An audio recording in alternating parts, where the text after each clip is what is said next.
अगर आपको चिकित्सकीय सलाह लेने के लिए कोई आकस्मिकता नहीं है ऐसी जिसमें कि अस्पताल जाना अनिवार्य है, अपरिहार्य है, तब तक आप अपने घर से ही ई संजीवनी पोर्टल का उपयोग करके टेली कंसल्टेशन से चिकित्सकों की राय प्राप्त कर सकते हैं। वो आपको उसी पर दवाइयां भी प्रेस्क्राइब कर देते हैं। कल प्रदेश में 2525 लोगों ने घर बैठे ई संजीवनी पोर्टल पर डॉक्टरों की राय प्राप्त की और अब तक संक्रमण के काल में 1,32,811 लोग घर बैठे डॉक्टरों की राय प्राप्त कर चुके हैं।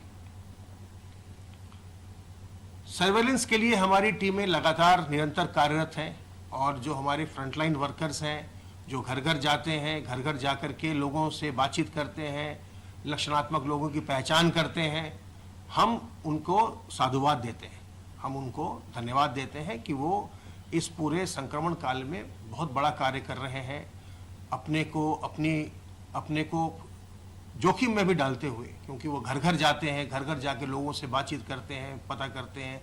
ऐसे में कई बार उनमें से कुछ लोग संक्रमित भी होते हैं, फिर भी निरंतर वो अपने कार्य में लगे हुए हैं और अब तक हम उनके माध्यम से ही सर्विलांस के अच्छे कार्य के द्वारा ही जो संक्रमित व्यक्ति हैं उनकी पहचान जल्दी से जल्दी करके और उनको हम चिकित्सालय में भर्ती करा के या होम में आइसोलेट करके संक्रमण को नियंत्रित रखने में बहुत हद तक हम सफल हुए हैं। अब तक 1,37,149 इलाकों में 4,13,046 टीम दिवस के माध्यम से 2,67,70,953 घरों का सर्विलांस किया गया है और इनमें रहने वालों की संख्या 13,22,42,051 है। बहुत बड़ी संख्या में सर्विलांस का कार्य चल रहा है और आपके सहयोग से और जो हमारे फ्रंटलाइन वर्कर्स हैं, जो हमारे डॉक्टर्स हैं, जो हमारे लेबोरेटरी के स्टाफ हैं, इन सब के सहयोग से इतने बड़े प्रदेश में संक्रमण को नियंत्रित रखने में बहुत हद तक हमें सफलता मिली है।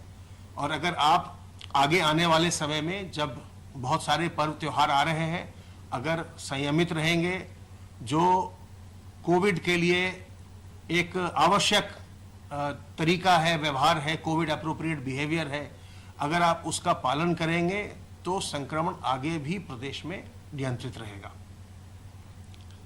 जो कुल संक्रमण आया है अभी तक जो देखा हम लोगों ने, उसमें 68% भागीदारी पुरुषों की है और लगभग 32% भागीदारी महिलाओं की है। अगर हम आयु वर्ग की बात करें तो 20 वर्ष तक के लोगों में 13.77% संक्रमण हुआ है। जो संक्रमित हुए हैं जो लोग, उनमें से 20 वर्ष तक के 0 से 20 तक के आयु वर्ग के 13.77% लोग हैं। संक्रमित लोगों में से 21 वर्ष से 40 वर्ष के आयु वर्ग के 47.69% लोग हैं। सबसे ज्यादा संक्रमण 21 से 40 वर्ष के आयु वर्ग में देखा गया है। 41 से 60 वर्ष के आयु वर्ग अगर हम बात करें आयु वर्ग की, तो इनमें 29.04% संक्रमण देखा गया और जो हमारे बुजुर्ग हैं 60 वर्ष से अधिक उम्र के जो लोग हैं, उनमें 9.49% संक्रमण देखा गया है।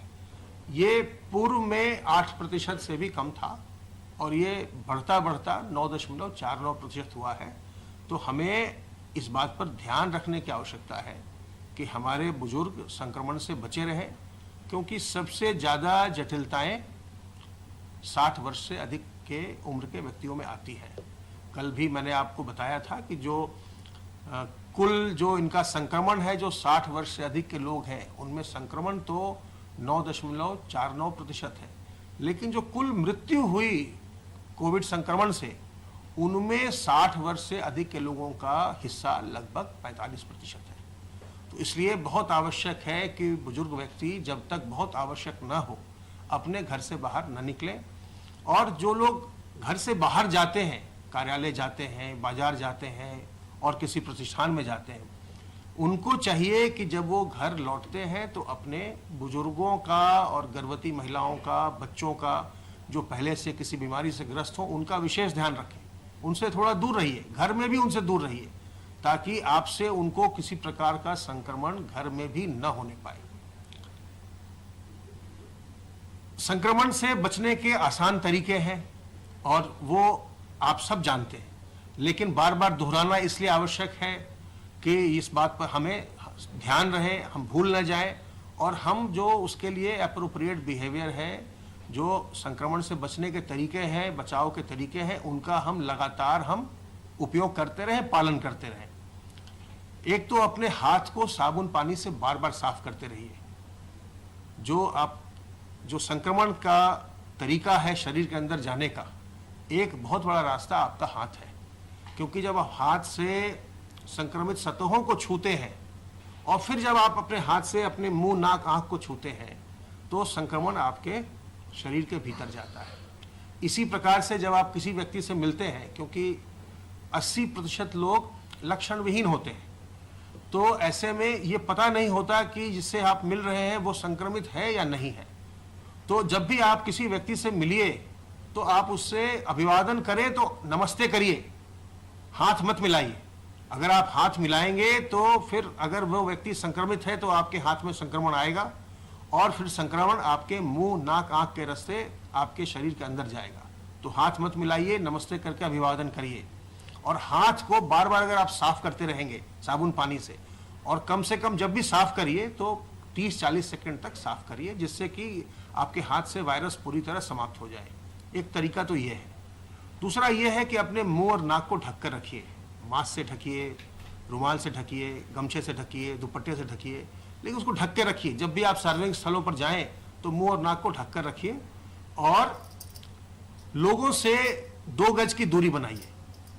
अगर आप इन तरीकों का 3 तरीकों का इस्तेमाल करेंगे तो आपके संक्रमित होने की संभावना नगण्य हो जाती है।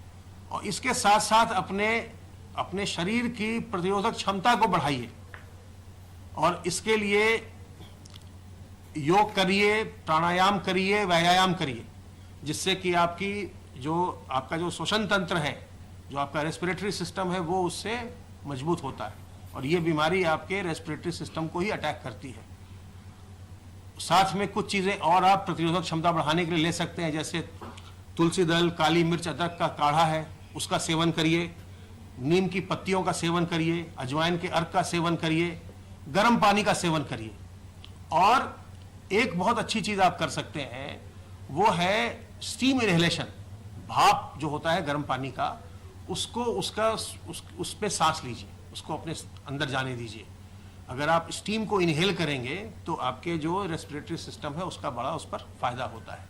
जो लोग खास करके जो होम आइसोलेशन में लोग हैं, उनको भी इसे करना चाहिए। स्टीम इनहेल करेंगे तो आपको इससे आराम भी मिलेगा और आप जल्दी स्वस्थ भी होंगे। तो जो सावधानियां हैं, जो हमें एप्रोप्रिएट बिहेवियर करना है, जिनसे जो तरीके हैं बचाव के, उनका हमको निरंतर पालन करना है। पालन करते हुए अपने को हमें बचाना है और दूसरों को बचाना है। हम एक दूसरे के प्रति अगर हम सजग रहेंगे, सतर्क रहेंगे, तो हम एक दूसरे को संक्रमण से बचाते हुए पूरे प्रदेश में संक्रमण को नियंत्रित रख सकते हैं। तो सावधान रहिए, सतर्क रहिए, तनाव मुक्त रहिए। अगर कोई बात हो, लक्षण लगे, तत्काल हमारे हेल्पलाइन नंबर 1800 180 5145 पर संपर्क करिए। अपने जिले के जो आपका कोविड कमांड सेंटर है उससे संपर्क करिए, अपने जिले अस्पताल से संपर्क करिए, मुख्य चिकित्सा अधिकारी से संपर्क करिए। इलाज की व्यवस्था, जांच की व्यवस्था बिल्कुल निःशुल्क है। अगर आप संक्रमित हैं और होम आइसोलेशन में हैं तो जो दवाइयां आपको चाहिए वो भी आपके घर निःशुल्क पहुंचाई जाएंगी। आपके जो परिवार वाले हैं उनके लिए जो बचाव के लिए कुछ दवाइयां दी जाती हैं वो भी बिल्कुल निःशुल्क उपलब्ध कराई जाएंगी। ये सब आपका अधिकार है। तो तनाव मुक्त रहिए, चिंता मुक्त रहिए, स्वस्थ रहिए, प्रसन्न रहिए।